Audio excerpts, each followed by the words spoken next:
So, good morning. This morning I wanted to do something a little different. Matt got a bunch of these different varieties. It's actually ground cacao. It's 100% ground cacao. This particular one is a Nicaraguan medium roast, which I'm not exactly sure what that means in chocolate. I know what it means in coffee. But in chocolate, it's going to be a little different because these are it's just ground cocoa, or it's ground cacao, but it's like little cocoa nibs. Let me show you here. If you can see that or not. I think so. I mean, it looks very similar, but the grounds themselves are of a different little texture. We'll be brewing this, and it's going to be a little bit more difficult and weird, and it may take a little longer. Basically because cocoa nibs have fat in them. Coffee, I don't know if coffee has fat in it or not, but it's got a very small amount if it does. This stuff, a lot of fat. So generally they say use a French press or even just use a coffee maker. But what we're going to do is I'm going to try it in my pour over here to see what happens. This is one we didn't particularly think that much of, to be honest. It smells kind of fermented.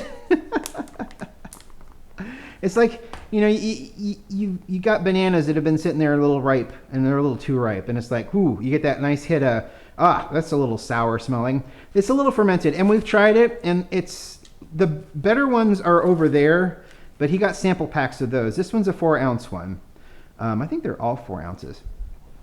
Let me double check here.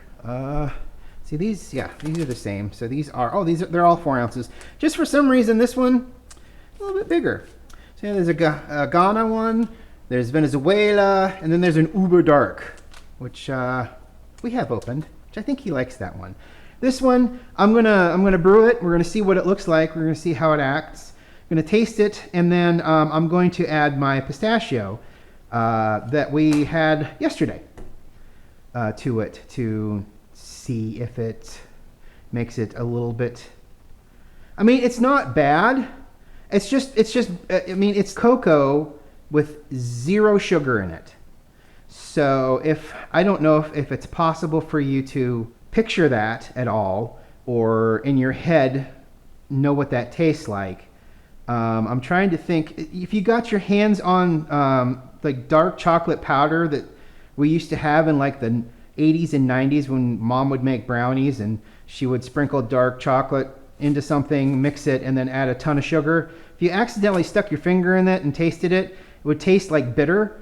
So we're going to brew this in this and see what that tastes like, and then we're going to add the pistachio, and then I'll let you know what it is. But before we do that, I'm hoping you can indulge me just a little bit. I saw that yesterday the Kickstarter for RiffTrax came out. And I thought I'd take this time, because I'm a huge RiffTrax fan. If you know me, you know that I'm pretty big into RiffTrax and MST3K, and the Mads are back, which Trace and Frank are doing once a month on online. They seem to bounce between YouTube and Venmo. So, is it Venmo? Venmo sounds like it's the one that's the Cash App. They look up the Mads are back. They have a Facebook group. He's got a website. Chris does a wonderful job with all of that. Produces, does all of that marketing stuff, does all of the promotional stuff. Amazing guy. Love interacting with him online. He's great. But right now we're talking about RiffTrax, and I wanted to go back to my first RiffTrax, which is Starship Troopers. We attended RiffTrax Live down in Nashville. We were the Sons of VIP. There was a VIP tier. I was there at the Son of VIP, which was at a bar.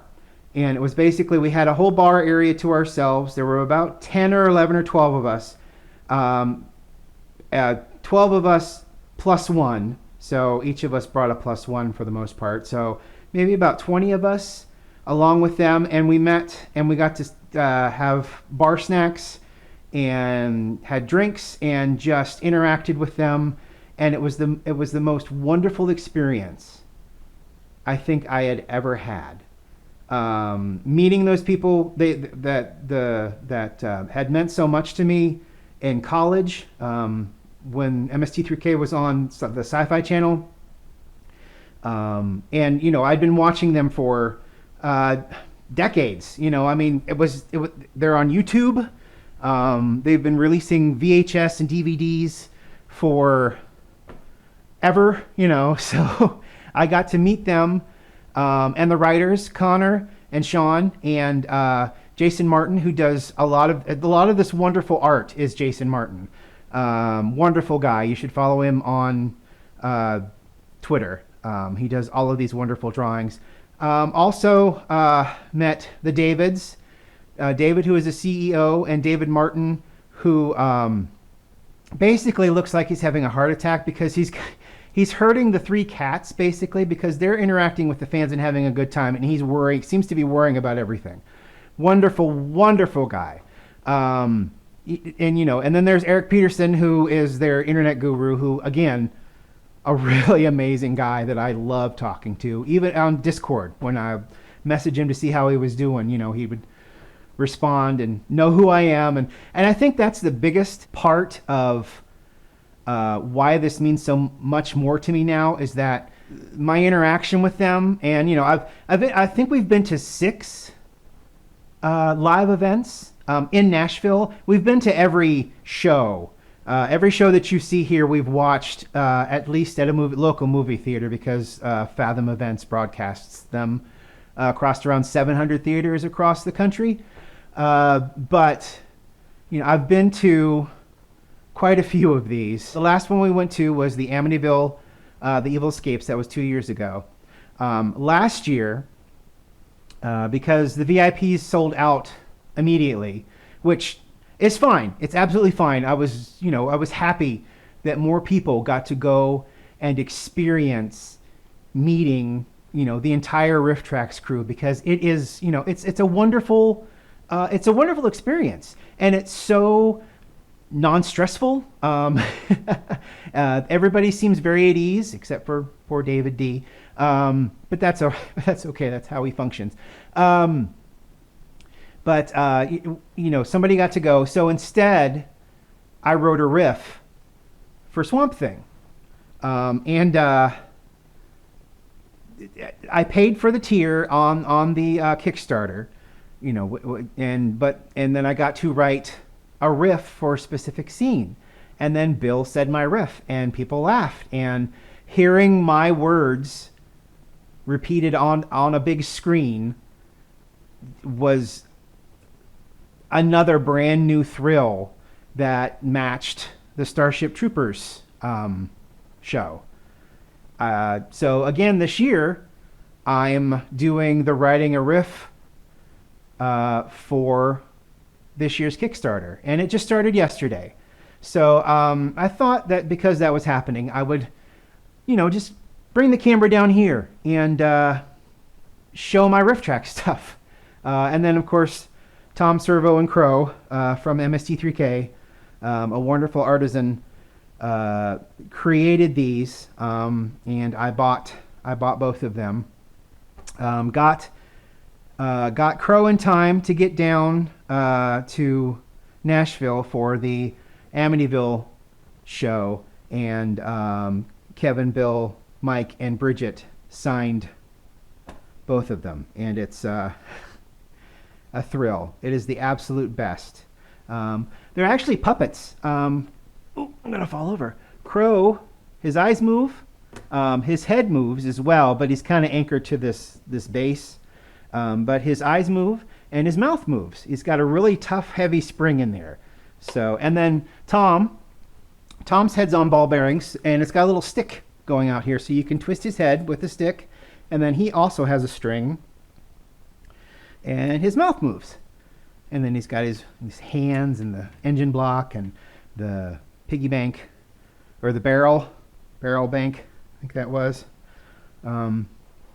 So, and then, I mean, it's just every time I come down here, I see them, and it makes me smile.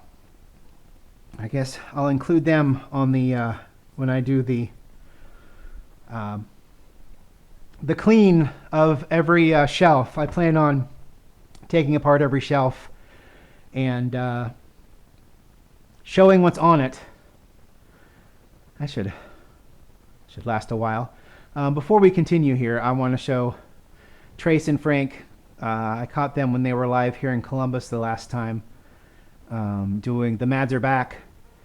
Now they're doing it online, it seems, exclusively, which is totally cool. It's been wonderful to see them once a month and watch them make fun of a movie. It's been great. Hopefully someday they'll start touring again, but I don't blame them for not. I mean, it's, you know, they're doing very well with what they're doing now. So I totally appreciate it, and I think that it's absolutely wonderful. And then this is Prince of Space. This is an art print I saw somewhere. I can't remember where. I have a lot of those. It's like the Big Trouble in Deep 13 over here is a print I got somewhere, and I don't quite remember where. But yeah, the collage is it's just fantastic. I love it. And then here's the This Island Earth Mutant. I don't quite remember, and it says down here at the bottom, if you take a look here, created by unknown artist. Matt did this for me. He framed it, got that little printout down there at the bottom. Pretty cool. I love it. He's in well, we're both really into Venture Brothers, so he's got a lot of Venture Brothers stuff, which is pretty cool. But this is what I wanted to bring you over here for. Here is my box for all of my RiffTrax and MST3K stuff. Here's my here's the Son of VIP that was on the back of all the chairs that we had. Son of VIP. It was just such a wonderful, wonderful movie. And they did a wonderful. Well, it's not a wonderful movie. It's actually kind of a. I don't know. It's fine. I get it, but the riff was fantastic. And then all of my mutants with my Anarositor. Here's all the Mystery Science Theaters. Here's the movie, still shrink wrapped. I think I have 2 copies of that. Here's Connor's book, The Pole Vault Championship of the Entire Universe. Connor and Sean, 2 head writers for RiffTrax. Really cool people. And then down here is the Summer of Shorts. Mary Jo, Frank, Paul F. Tompkins, Mike, Bill, Kevin, Bridget, and Trace were all there. And I got to talk to each one of them, and they're all wonderful people. I love Mary Jo. Mary Jo is very funny. And Mary Jo and Bridget are getting a coin. These are the coins. Look at that. Isn't that fun? 2018, 2019, 2020, and then 2022, because 2021 happened, but nobody told 2021 that it happened. So, so yeah, there's the coins, and they're all in this little holder. They kind of moved. I need to get a better holder. But yeah, so we're Traxians now. It used to be Drip Tracks. That went away, and so now we're all Traxians. So that's totally cool. Yeah, so Mike, Kevin, Bill, and Disembodio. I also have a Disembodio lunch pail up there. Oh yeah, and then my little MST3K lamp. I think Matt got me that for my birthday. Oh, cool. And the rest of the shelves, we'll get to that. Don't worry about it right now. Don't worry about it. We'll get to it. I'm going to clean off each one individually, show what I've got on the shelf, wipe it down because it's dusty, and then we'll have that.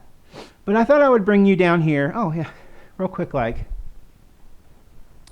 Here's my Bridge Crew and Guinan autographs.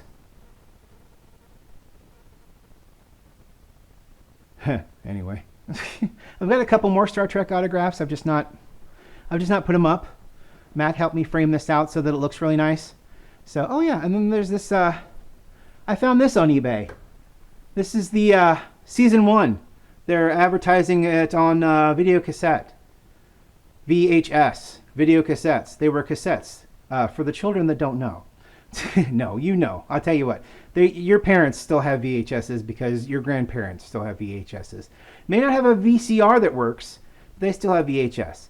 So yeah, so this is the original promo poster from 88, 89? Well, I guess this one's in 91. Maybe they just started getting them on VHS in 91. But that's season 1 right there. So let's get back to the coffee after that long aside.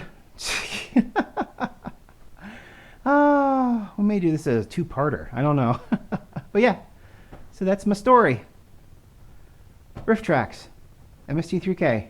Big part of my life. Big part of my life that keeps me going, keeps me driving forward with trying to write and make riffs of my own. And then the opportunity that Swamp Thing gave me of being one joke broadcast live, said by Bill. You know, I mean, to me that was a big deal. So let's get back up here and make some cacao.